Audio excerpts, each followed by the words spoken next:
One day after class, he was approached by Eva, the head of the space team. She had read his paper where he claimed water is not needed to survive. He told her he was fired because of what he wrote, but Eva knew he was fired because he insulted his superior. Since then, nobody wanted him around. He tried to get away from her, but Eva followed him. She told him she thought he could be right.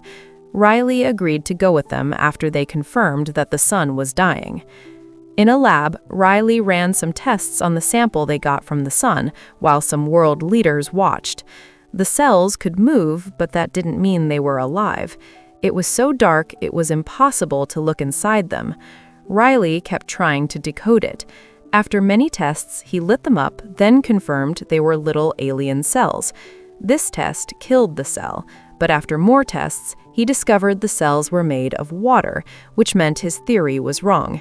He threw things around in anger. Eva told Riley to go home because she had other scientists coming to look at it, but now Riley really wanted to know more about the cells and do something to help Earth. Eva gave him 3 more cells to continue testing. Riley wondered why the cells went to Venus and skipped Mercury. Getting some ideas for a test, he went to buy a lot of stuff. He bought 2 boxes. After the boxes were sealed, he connected the light and the cells immediately disappeared from the box. It confirmed his theory.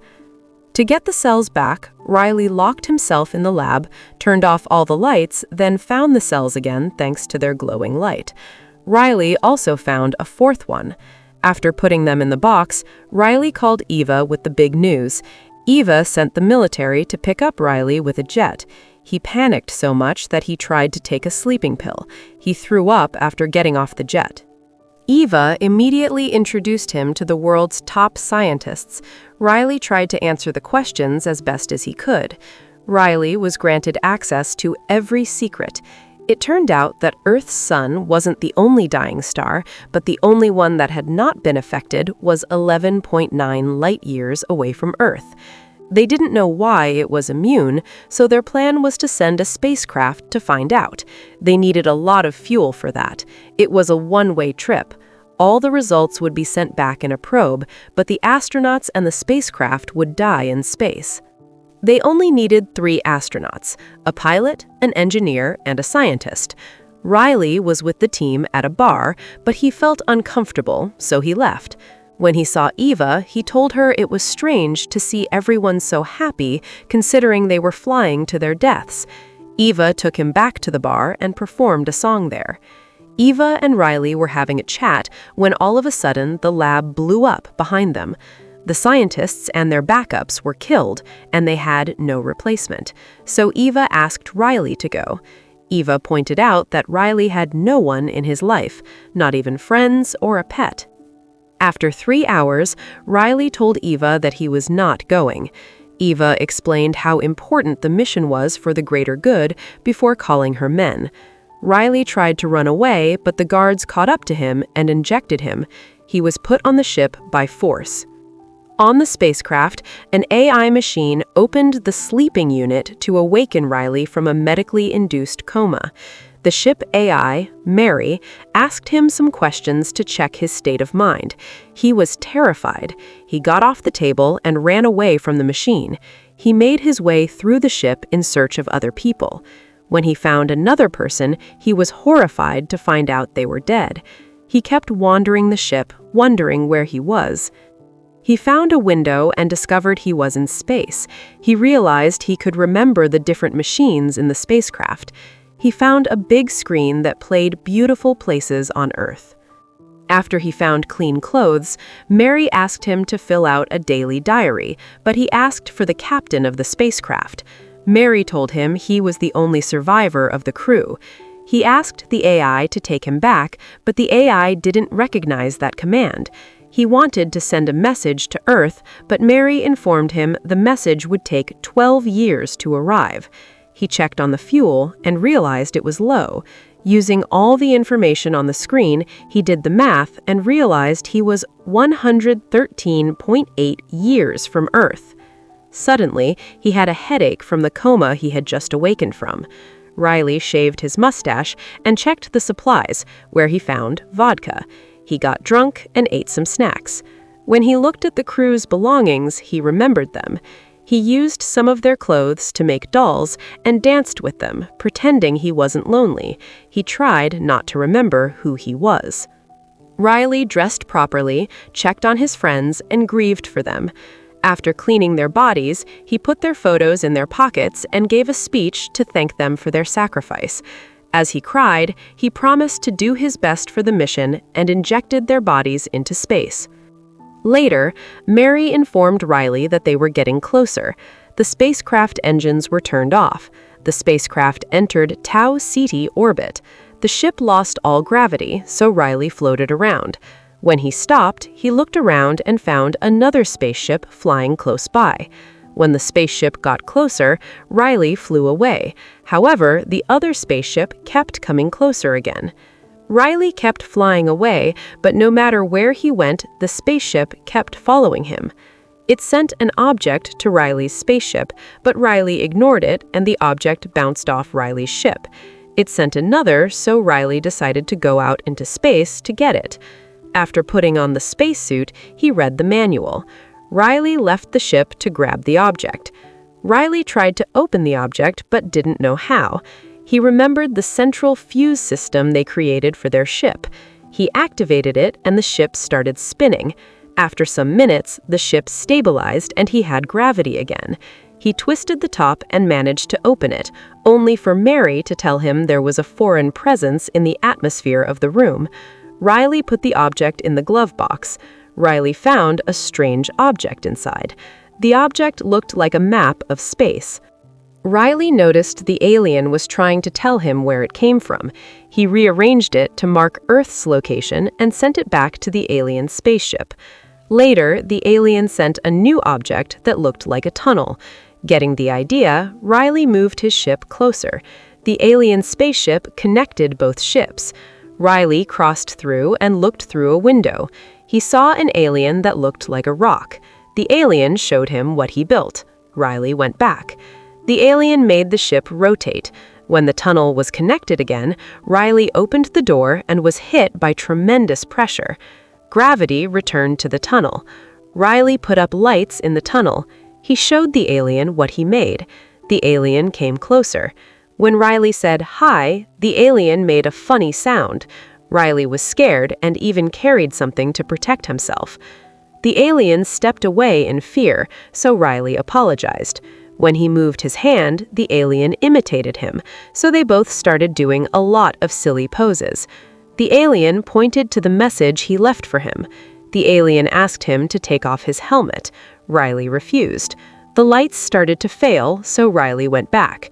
He stopped all of a sudden and took off his helmet. He could breathe just fine. Riley went back to his ship to study the first message he got from the alien and realized they were both there for the same thing, which meant the alien's son was also dying. Riley went back and asked the alien if they should work together. Riley tried to find a way to communicate with the alien. He named him Abby. Riley returned to his ship and modified a clock. To his surprise, the alien understood it. Riley tried to teach it how to do a thumbs up, but the shape of its hand could only make a thumbs down. The alien went to his ship and came back with another object. It rotated, so Riley concluded it was a clock. Riley went to get his laptop and put numbers to each alien word. He showed the alien a lot of objects and recorded the alien's answers to create a language translator. He also recorded his testing, hoping to send everything back to Earth. Riley showed the alien the cells. The alien recognized them and said they were very bad, confirming they were there for the same reason. The alien told him it was glad he was not alone anymore. It had a crew, and they were dead just like Riley's. They agreed they would save the stars together. Using the translator, Riley discussed the data he had with the alien. He played with some of the voices in his laptop until he found one the alien liked. When Riley left the tunnel to sleep, the alien misunderstood it as death, so Riley explained he needed to rest. The alien replied in its own language that in its world they sleep together for protection. It wanted to sleep with Riley too, but Riley thought it was weird. He changed his mind when the alien told him it watched its crew and they never woke up. Riley brought some stuff and both of them fell asleep in the center of the ship. The alien visited Riley in his ship. It wandered around to admire human technology. The alien wanted his own workstation in Riley's ship. Riley complained the alien was bossy when they worked together. The alien could see through walls and hear everything, so Riley had no privacy. By discussing technology, Riley understood that the alien knew nothing about radiation, and that was what killed the alien crew.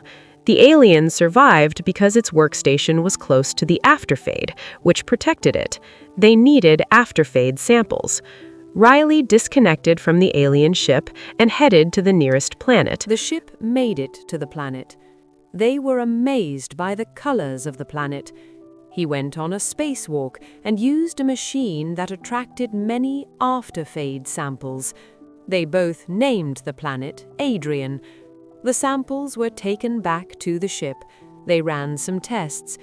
The tests revealed that they were bacteria mixed with afterfade, which meant there were living beings on the planet killing the afterfade. The alien thought if they caught those bacteria killing the afterfade and took it home, it would save their planets. The alien made a chain long enough to collect the bacteria. Riley practiced flying so he wouldn't get the ship too close to the planet. The alien recorded a video to Earth, but thought it was a live broadcast. Riley explained that a probe would be sent. The alien asked why he couldn't just explain it himself when he returned to Earth. Riley told the alien he would die there. The alien offered to give him some of its fuel. Riley thanked him. Riley flew the ship closer to the planet and lowered the chain. The probe collected samples. Once the probe was done, Riley went on a spacewalk to bring it back. The ship took some damage. A piece of metal hit Riley and knocked him out, but he got up in time to notice the probe was hanging under the ship by the chain. The temperature was rising. The alien told Riley they needed to go. Riley refused and went after the probe. He was hit by another metal piece. Riley cut off the rope and used his hands to climb the ship. The ship flew away from the planet. Riley pushed the ship to go as fast as possible. Riley turned off the engine. Unfortunately, the ship got a hole in the tank and they were losing fuel. They had to eject some containers. It took some effort, but Riley managed to press the button.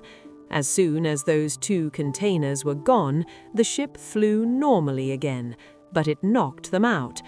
Riley woke up and tried to press the button again, but fell unconscious.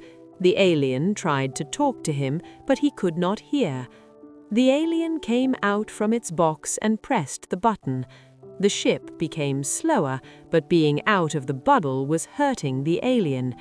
The alien carried Riley to his medical base. The machine, Mary, took care of Riley. The alien passed out. Riley saw the alien's blood on the ground. He saw it had returned back to its bubble. He slept next to it. He started working on the tests. He started working on a cure for their planet's suns. Days passed and the alien was not awake. Riley was worried. The alien finally woke up and saw that Riley had created a cure from the bacteria for their sun. Riley thought they could finally go home. They celebrated by watching clips of fireworks. Riley gave something from Earth to his alien friend. The alien had nothing to give Riley, but took Riley to show him inside his ship. They shared a space goodbye. The ships went their separate ways. Riley had to get used to being alone again. Mary told Riley that she had detected contamination on the ship. He shut down the ship to check. He discovered that the container had broken and some bacteria had escaped. He changed it and put all the bacteria in a sealed box. But now he was worried about his alien friend. If the bacteria escaped, it would eat the fuel, and the alien would be stuck in space. So he put all his research and the bacteria farm in a probe and sent it to Earth. Riley went to help his friend. A few days later, he found the alien ship and went on a spacewalk. He knocked on the window until the alien appeared and came to let him in. Many years in the future, the probe landed on Earth, and Eva got to see the alien in the recording. The planet was already starting to freeze, but now they could save it. The alien planet had already been saved. Riley had a house there. He had learnt the alien language and could talk without needing a translator. One day, the alien told him scientists had finished building a spaceship and he could now go home. However, he decided to stay and keep working as a teacher for the alien children. Make sure to subscribe and turn on notifications so you can watch more videos.